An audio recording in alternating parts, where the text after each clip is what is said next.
Picture the last time something scared you. Your chest tightened, your breath shortened, your body moved before your mind had a chance to think. That reaction, that split-second hijack, is your brain doing exactly what it was built to do. But for millions of people, that system never switches off. The danger passes, days pass, years pass, and the brain still fires the same alarm. If you've ever felt stuck in a moment that's already over, constantly anxious for no clear reason, unable to trust people who've given you no reason not to, reacting to small things in ways that feel out of your control, this video is going to explain what's actually happening inside your brain. Because trauma isn't just an emotional experience, it's a physical one. And once you understand how it changes the brain, a lot of things that felt like character flaws start to look very different. We talk about trauma a lot these days, probably more than any previous generation. But most of that conversation lives in the language of feelings, of being hurt, being broken, being triggered. And that language, while real and valid, misses something important. Trauma is not just something that happened to you. It's something your brain adapted to. And that distinction matters because adaptation is survivable. Adaptation can be understood. And once understood, it can, in many cases, be changed. But you can't begin to change something you can't see. So that's what we're going to do today. We're going to look inside the brain at the actual structures, the actual chemistry, the actual wiring, and trace exactly what trauma does to them. By the end of this, the way you think about your own reactions, your own history, maybe even the people around you, will be different. Start with the basics. The human brain is not a single unit. It's more like a building with 3 floors, each one built on top of the last over millions of years of evolution.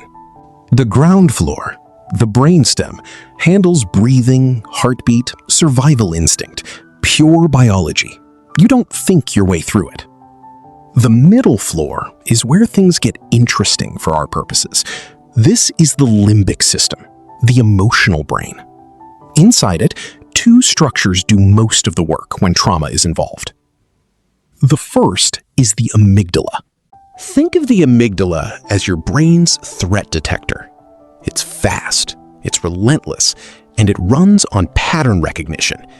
Its one job is to scan your environment and ask, have I seen this before? And was it dangerous? When the answer is yes, it fires an alarm. Cortisol and adrenaline flood your system. Your heart rate climbs. Your pupils dilate. Blood rushes away from your digestive system and toward your muscles. Your body prepares to fight, flee, or freeze. This whole process takes milliseconds, faster than conscious thought, faster than you can intervene. Under normal conditions, that speed is a gift. In the wild, hesitation kills. But the amygdala has a problem. It doesn't distinguish between a genuine threat and a reminder of one. A car backfiring, a particular smell, a tone of voice, a certain look on someone's face. If your brain encoded those things during a dangerous moment, it will treat them as dangerous forever, unless something interrupts that encoding.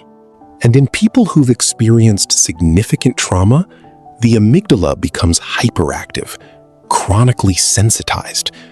The alarm threshold drops so low that ordinary life starts triggering emergency responses. You're sitting in a meeting and your manager raises their voice slightly and suddenly you can't breathe.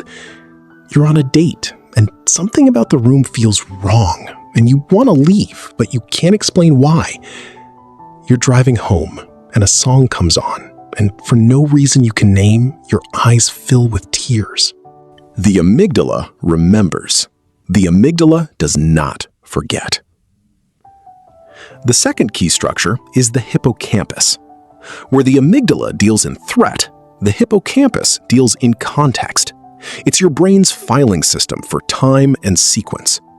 Its job is to tell your other brain regions, this happened then, in that place, and it's over now. That "it's over now" function is critical, because without it, memories don't get filed away. They stay live, active, present. Neuroimaging studies have shown that trauma, particularly prolonged or repeated trauma, actually shrinks the hippocampus. The volume of the tissue itself reduces, and with that reduction comes a corresponding reduction in the brain's ability to anchor memories in the past. This is why trauma survivors so often describe flashbacks as something that is happening, not something that happened. The brain genuinely cannot locate the memory in time. It processes it as a current event. The body reacts accordingly. Up on the top floor, the prefrontal cortex, the rational, planning, decision-making part of the brain, is supposed to regulate all of this. It can override the amygdala. It can say, that sound is a car, not a gun. That tone is impatience, not aggression. You're safe. But under stress, the connection between the prefrontal cortex and the amygdala weakens. The regulator goes offline. The alarm runs unchecked. Researchers have described this as the difference between being upstairs in your brain versus downstairs. When you're flooded with stress hormones, you lose access to the top floor entirely. Logic, language, perspective, all of it becomes temporarily unavailable. People who've experienced trauma spend a disproportionate amount of time downstairs. At this point, you might be wondering, why would the brain do this to itself? And the answer, once you understand it, is almost moving. The brain changes after trauma because it's trying to protect you. Every single adaptation, the hyperactive amygdala, the shrinking hippocampus, the weakened prefrontal connection, these are the products of a brain doing its best with the information it was given. The information being, the world is dangerous. Danger can come from anywhere. The cost of missing it is survival. Imagine you grew up in a house where anger always preceded violence. Your brain learned, very efficiently, to treat the sound of raised voices as a threat signal. That learning kept you alert. It may have kept you safe. The brain doesn't know you're 34 years old now. It doesn't know you moved out 15 years ago. It's still running the same code that worked when you were 8. This is the concept of neuroplasticity, the brain's ability to rewire itself in response to experience. And trauma is a master of neuroplasticity. Every time a threatening experience is encoded, the associated neural pathway is strengthened. Every time the alarm fires, it becomes slightly more sensitive. Every time the body floods with cortisol, the structures involved get slightly more shaped by that flood. The brain is extraordinarily good at learning from fear. And that's not a design flaw. For most of human history, it was a design feature. The problem is that the modern world doesn't require us to live in permanent threat mode. But the traumatized brain doesn't know that. It can't update without help. There's another dimension to this worth understanding. The nervous system has two modes: the sympathetic, your accelerator, your fight or flight, and the parasympathetic, your brake, your rest and digest. In a healthy, relatively safe life, these two systems cycle naturally. Stress activates the sympathetic, rest deactivates it. The body returns to baseline. After trauma, that cycling breaks down. the sympathetic system gets stuck in a state of chronic activation. Cortisol, the stress hormone, stays elevated. The body remains physiologically braced for an impact that never comes. This is exhausting in a way that sleep doesn't fix, because the exhaustion isn't from overexertion, it's from vigilance. The body's been standing guard for years. Now we can look at what all of this actually feels like to live with, because this is where the neuroscience stops being abstract and starts being recognizable. Anxiety. The hyperactive amygdala keeps the nervous system primed. A body in this state feels a low-grade threat constantly, even in objectively safe situations. People describe it as a background hum, a tension they can't locate or release. Hypervigilance. Walking into a room and clocking every exit, sitting with your back to the wall in restaurants, flinching at sudden sounds, reading the micro-expressions of everyone in a meeting. It's exhausting, and it looks from the outside like anxiety or paranoia, but it's actually a very sophisticated survival system doing exactly what it was trained to do. Emotional flooding. A small frustration becomes overwhelming rage. A mild disappointment becomes devastation. A passing worry becomes certainty of catastrophe. They can't stop it. The rational brain is offline. Difficulty with trust and relationships. If the people who were supposed to protect you were also the source of threat, the brain learns a brutal lesson. Closeness is dangerous. So the person either avoids closeness entirely, or they oscillate, desperately wanting connection, and then panicking when they get it. Overthinking. The goal of the rumination is to find the threat before it finds you. The cruel irony is that the thinking itself becomes the suffering. Emotional numbness or dissociation. The brain, overwhelmed by chronic stress, can go into a kind of shutdown mode. Emotions flatten. Memory becomes foggy. There's a sense of watching your own life from a slight distance, as though the volume has been turned down on your inner experience. This is the freeze response, extended across time. The body concluding that if it can't fight and can't flee, it will simply stop feeling. Physical symptoms. The body keeps a record that the mind sometimes doesn't have language for. Chronic pain, gastrointestinal problems, fatigue that doesn't respond to sleep, immune dysregulation. The cortisol that's supposed to be a short-term emergency tool causes real physical damage when it's elevated chronically.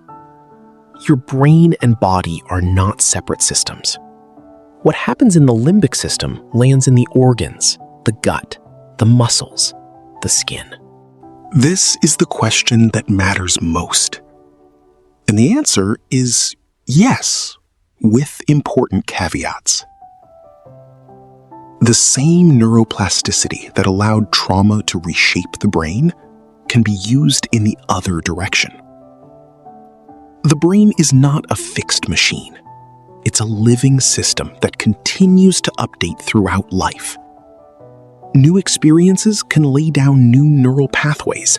Old threat associations can be weakened through a process called extinction, where the brain learns, over repeated safe exposure, that the stimulus no longer predicts danger. This is the core of what trauma-focused therapies are trying to achieve. EMDR works partly by activating bilateral brain stimulation while traumatic memories are being processed. Somatic therapies work at the level of the body, recognizing that trauma is stored in the nervous system's physical state, not just in conscious memory. Cognitive therapies work by gradually bringing the prefrontal cortex back online in the presence of trauma-related material. Animal studies and human neuroimaging research have shown that the hippocampus retains the capacity for neurogenesis, the growth of new neurons, well into adulthood. The amygdala can be gradually recalibrated. The prefrontal cortex can rebuild its regulatory strength. The nervous system can, over time, learn that it's allowed to rest. But the caveats matter. Healing is rarely linear. It's often slow. It requires safety, which is something not everyone has equal access to. But the moment you understand that your reactions are adaptive rather than broken, something shifts. The shame dissolves a little. The self-judgment softens. And that softening creates the conditions where real change becomes possible. Let me leave you with something. When you find yourself reacting to something in a way that feels out of proportion, when a look, a sound, a silence sets off something in you that you can't fully explain, the brain doing that is the same brain that protected you when protection was genuinely needed. It hasn't failed you. It learned. It did what it was built to do. The problem is that the learning never got a chance to update. Trauma changes the brain. That is real, and it is physical. And it is documented in the tissue and the chemistry and the architecture of the organ you use to make sense of everything. But the brain also changes back. Slowly, with support, with safety, with time. The alarm can be turned down. The memories can be filed. The prefrontal cortex can reclaim its role. The nervous system can find, eventually, a new baseline. That's not a promise. It's a biological possibility. And the first step, for a lot of people, is simply this: understanding that there was never anything wrong with you. There was only a brain doing its best with the information it had to keep you alive. Something we touched on in this video is the way the amygdala misfires when past and present get tangled together. The next video goes much deeper on that, specifically on why the brain confuses emotional memory with current reality, and what that means for the way you interpret everything happening in your life right now. If the idea that your brain might be running a story that's 15 years out of date sounds uncomfortably familiar, you'll want that one.